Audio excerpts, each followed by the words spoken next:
Last time, I began hardening my tomatoes. It's been a few weeks and they're now outside full time and have gotten quite a lot larger. It's time to pot them up. We are growing vegetables on a budget.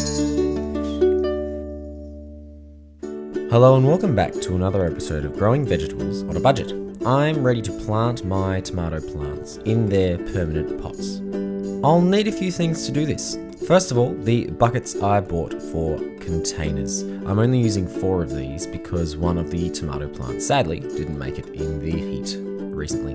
I'll also need my potting mix, I'll need my tomato plants, and I could leave it there, but I'm going to try and enrich the soil with nutrients by adding some horse manure and some coffee grounds.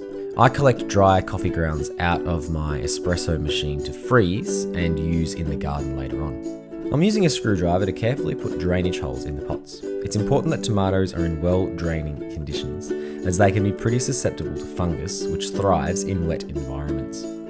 Now that the pots have holes, I add the potting mix into each one. Then I'm going to add a few handfuls of manure in each pot.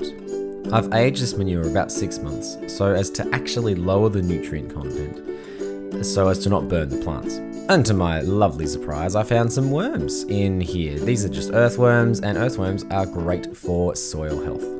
Then I'll add a handful of coffee grounds and mix it all up so that it is evenly distributed throughout. Now we're ready to plant.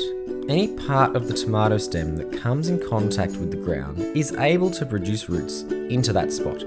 With that said, I dig a reasonably deep hole, take the tomatoes out of their containers, taking care not to pull or damage the stem, and I put them in the soil, covering and compacting gently. Now for the rest of them.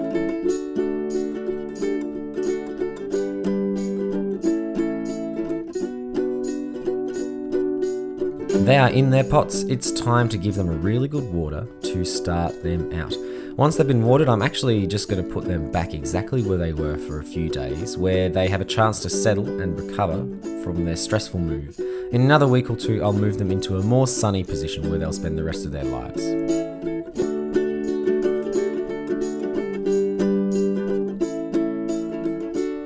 And there we have it. The tomato plants I grew from seed are now in their permanent pots. I'll water in the morning every couple of days, just focusing on the base of the plant, taking care not to wet the leaves or to stem too much, as it makes them more susceptible to fungal diseases.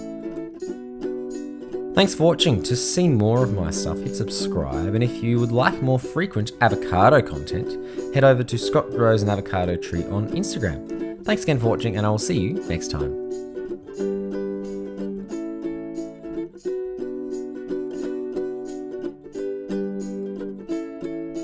We are growing vegetables on a budget.